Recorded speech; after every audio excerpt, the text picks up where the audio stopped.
soon as we got back from Havana, we checked out of Cuba, immediately got on sail pending, and started our 140-mile run to Isla de la Juventud. We can't go straight to the island because of the exclusion zone around the Bay of Pigs.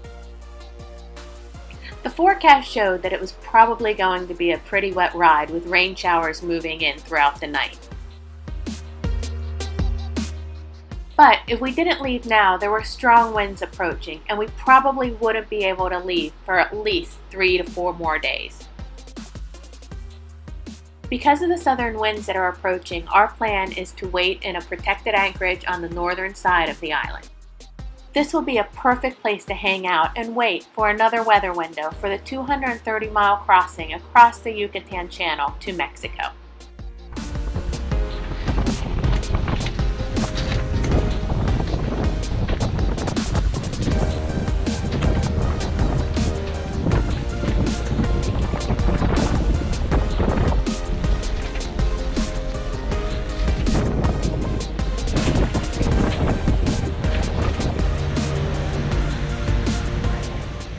As anticipated, it was a wet ride, but the winds moved in a little bit sooner than forecast.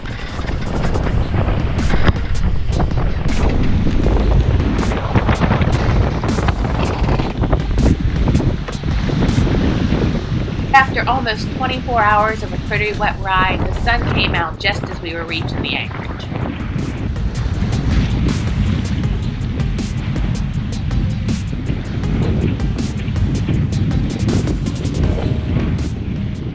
Since we have already checked out of Cuba, we're not able to go on land here. All we can do is just wait for a weather window to Mexico.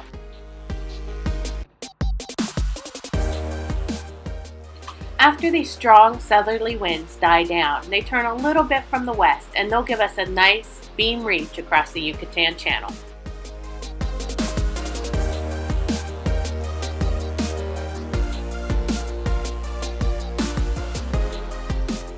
We'll make it to Mexico before the next system moves in from the southeast.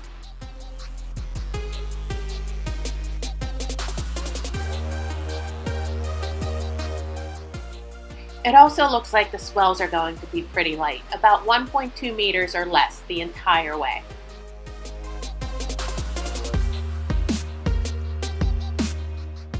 Tropical systems are forming more and more this time of the year, so we have to take this weather window even though it's not ideal. But the weather is decent enough, so let's head to Mexico. We're expecting this crossing to take about 40 hours, so that's 2 full days and 1 night. We left just before first light and we're about 5 miles away from the island when the sun started to rise. Well, we've got some rain coming in.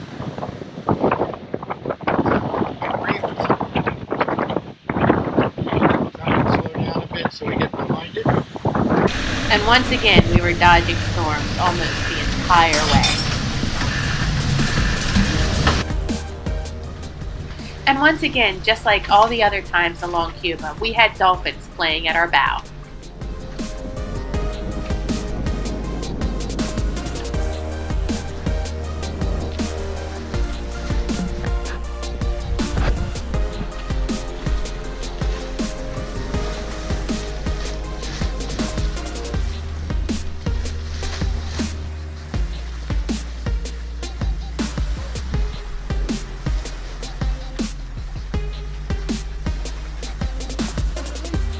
Up here.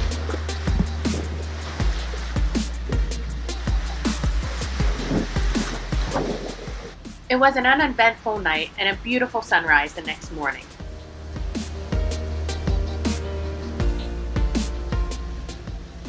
We arrived at Isla Mujeres, Mexico around 6:15 p.m. It was perfect timing. There was just enough light to get secured into the marina, and then grab a taxi to go get tacos and beer.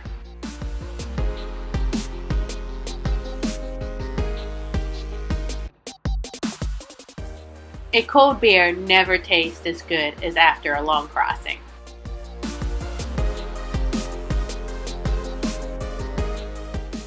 Thank you for watching and following along on our journey. And if you'd like to see our Cuba adventures from the beginning, here's the playlist. Just click on it and start watching from video 1.